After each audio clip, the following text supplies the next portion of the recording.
اگر کسی کی مسکراہٹیں آپ کے وجود سے وابستہ ہیں تو یقین کریں کہ آپ کا وجود قابل رشک ہے۔ 3 طرح کے لوگوں کو کبھی مت بھولیں، جو مشکل وقت میں آپ کی مدد کریں، جو مشکل وقت میں ساتھ چھوڑ دیں اور جو آپ کے لیے مشکل وقت لانے والے ہوں۔ سخاوت کی بدترین قسم یہ ہے کہ تم اپنی نیکیاں دوسروں کو دے بیٹھو، غیبت اور چغلی کر کے، بہتان باندھ کر اور گالی گلوچ کے۔ جواب ہمارے جواب سے ہمیشہ بہتر ہوتا ہے، اور وقت اس وقت جواب دیتا ہے جب ہم کسی کی زیادتی کا جواب دینے کی بجائے صبر سے کام لیتے ہیں۔ رشتوں اور تعلقات کی بقا کے لیے رابطے ضروری ہوتے ہیں۔ نظر انداز کرنے سے تو اپنے ہاتھوں سے لگائے ہوئے درخت بھی سوکھ جاتے ہیں۔ قرآن پڑھتے ہوئے لگتا ہے جیسے اللہ دلاسا دے رہا ہو کہ میں ہوں نا تمہارے ساتھ۔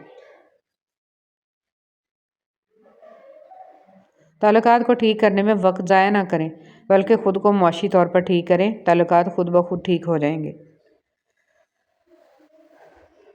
رسول صلی اللہ علیہ وسلم نے ارشاد فرمایا، اپنی ضروریات کو پورا کرنے کے لیے رازداری کے ساتھ کام لیا کرو، کیونکہ ہر نعمت والے سے حسد کیا جاتا ہے۔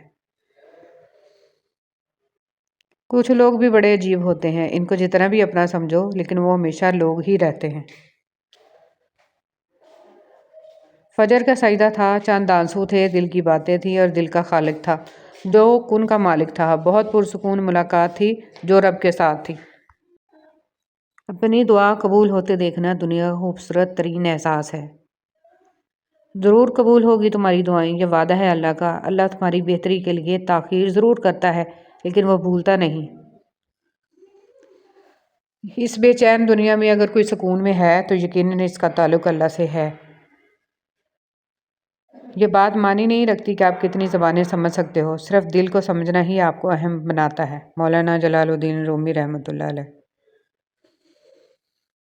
اگر خوشحالی چاہتے ہو تو ان 7 چیزوں پر عمل کریں۔ روزانہ قرآن پاک کی تلاوت کریں، اللہ کا شکر ادا کریں، اللہ تعالیٰ سے گناہوں کی معافی مانگیں، ماں باپ اور رشتہ داروں کے ساتھ اچھا برتاؤ کریں، صبح کے وقت سورہ یاسین اور شام کے وقت سورہ واقعہ پڑھیں، 5 وقت کی نماز پڑھیں اور غریبوں اور مجبوروں کی مدد کریں۔ نماز کی قضا۔ رسول صلی اللہ علیہ وسلم نے ارشاد فرمایا، اگر کوئی نماز پڑھنا بھول جائے تو جب بھی یاد آئے اس کو پڑھ لے، اس قضا کے سوا اور کوئی کفارہ اس کی وجہ نہیں ہوتا، اور اللہ تعالیٰ نے فرمایا ہے میری یاد کے لیے نماز قائم کرو۔ رسول صلی اللہ علیہ وسلم نے ارشاد فرمایا، سارے انسان خطا کار ہیں اور خطا کاروں میں سب سے بہتر وہ ہیں جو توبہ کرنے والے ہیں۔ میں اللہ سے بخشش مانگتا ہوں اور اس کے حضور توبہ کرتا ہوں، مجھے اس پر رحم آتا ہے۔ نبی کریم صلی اللہ علیہ وسلم مدینہ میں اپنی بیویوں کے سوا اور کسی کے گھر نہیں جایا کرتے تھے مگر سلیم کے پاس جاتے۔ حضرت صلی اللہ علیہ وسلم سے جب اس کے متعلق پوچھا گیا تو آپ صلی اللہ علیہ وسلم نے فرمایا کہ مجھے اس پر رحم آتا ہے، اس کا بھائی حرام بن ملحان میرے کام میں شہید کر دیا گیا۔ زندگی میں کچھ لوگ خوشبو کی مانند ہوتے ہیں، ساتھ نہیں ہوتے، نظر بھی نہیں آتے، لیکن ان کی چاہت، ان کا خلوص اور ان کی باتیں تعمر ہماری سوچ میں، ہمارے الفاظ میں اور زندگی کے ہر پہلو میں مہکتے رہتے ہیں۔ اچھے اخلاق والے لوگ ہمیشہ کے لیے دل میں بس جاتے ہیں۔ ایمان کی مٹھاس۔ نبی کریم صلی اللہ علیہ وسلم نے فرمایا، کوئی شخص ایمان کی مٹھاس تب تک محسوس نہیں کر سکتا جب تک کہ وہ دوسرے سے صرف اللہ کے لیے محبت نہ۔ اللہ کی پکڑ سخت ہے، ہمیشہ اللہ سے ڈرتے رہنا اور کبھی بھی کسی کی غربت، بے بسی اور بیماری کا مذاق مت اڑانا۔ اللہ کی پکڑ بڑی سخت ہے اور یہ وقت تم پر بھی آ سکتا ہے۔ یاد رکھنا، بادشاہ کو، فقیر اور تندرست کو بیمار ہونے میں دیر نہیں لگتی۔ نبی کریم صلی اللہ علیہ وسلم نے فرمایا، قیامت کے دن ایک پکارنے والا پکارے گا، کہاں ہیں وہ لوگ جو لوگوں کی خطائیں معاف کر دیا کرتے تھے؟ وہ اپنے پروردگار کے حضور میں آئیں اور اپنا انعام لے جائیں، کیونکہ ہر مسلمان جس کی یہ عادت تھی بہشت میں داخل ہونے کا حقدار ہے۔ لوگوں کے دلوں میں اپنا مقام اس طرح بنا لو، مر جاؤ تو تمہارے لیے دعا کریں اور زندہ رہو تو ملنے کی آرزو کریں۔ قرآن سیدھا راستہ دیکھتا ہے جو اس کی آیات میں ملتا ہے۔ قرآن کے علاوہ جو بھی راستے ہیں وہ گمراہی کے ہیں۔ شیطان قرآن سے سیدھا راستہ لینے نہیں دیتا، جیسے آج تک کسی نے نہیں بتایا کہ قرآن فرض ہے۔ اگر سکھی رہنا چاہتے ہیں تو لوگوں کو اپنی ذات سے متاثر کرنے والی سوچ کو اپنے دل و دماغ سے کھرچ کر نکال دیں۔ بات صرف احساس کی ہے، کسی کو 2 پل میں ہو جاتا ہے اور کسی کو صدیوں بعد بھی نہیں ہو پاتا۔ چہرے کی سفیدی اور محلوں کی اونچائی پر مت جانا، غور کرنا جس گھر میں ماں باپ ہنستے نظر آئیں سمجھ جانا وہ گھر امیروں کا ہے۔ اے میرے رب ان دونوں والدین پر رحم فرما جس طرح انہوں نے مجھے بچپن میں پالا تھا۔ آسمانوں میں مقبولیت اور قبولیت کے ضابطے الگ ہوتے ہیں۔ اکثر زمین والوں کے ستائے ہوئے آسمان والے کے لاڈلے ہوتے ہیں۔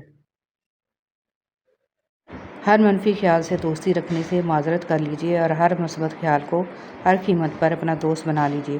یقین جانیے جتنے مثبت خیال آپ کے دوست ہوتے جائیں گے اتنے ہی آپ کا شمار عظیم انسانوں میں ہوتا جائے گا۔